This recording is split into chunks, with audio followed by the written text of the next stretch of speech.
Verjetno je Hilux eden najbolj znanih potovornjakov na svetu. Ja, verjetno je. Vozilo je vzdržljivo, nezahtevno za uporabo, se dobro obnese na terenu, pravi delovni stroj. Ima pa eno veliko težavo.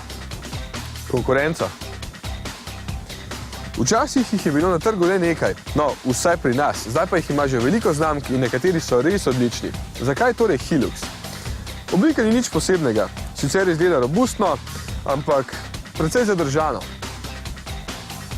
Prostora tudi nima veliko, prej malo. V kabini so konkurenti že bolj prostorni in imajo bolj udobno zadnjo klop. Usnja sam sicer nikoli ne bi imel v takem vozilu, vse pa enostavno čisti in sprednja sedeža sta ogrevana, da bo tudi po zimi bolj znosno.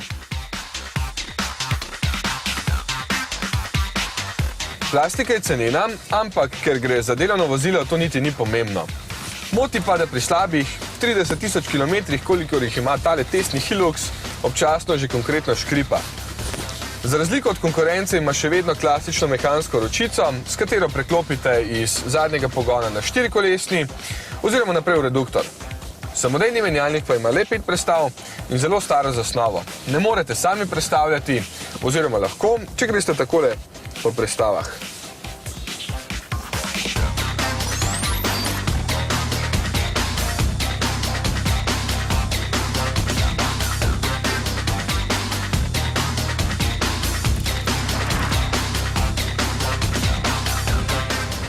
Na cesti je Hilux neudoben kot večina takšnih pick-upov. Trese in poskakuje, ampak bolj kot je naložen, lepše se pelje.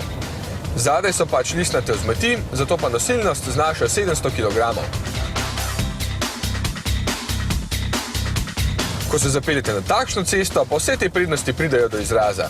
Super potegne, tukaj se obnese tudi samodejni menjalnik in velik 4-valjni turbodizel s 3 litri prostornine, da ga ne zmanjka takoj.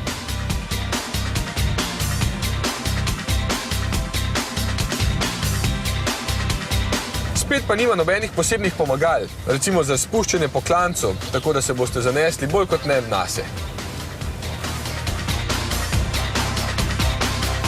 Za 35.200 evrov, kolikor stane takšno z najboljšo opremo, bi vseeno lahko dobili še kaj več. Ja, sicer v redu vozilo, ampak se zdi, da ga konkurenca prehiteva po levi in desni in mu je ostalo samo še ime.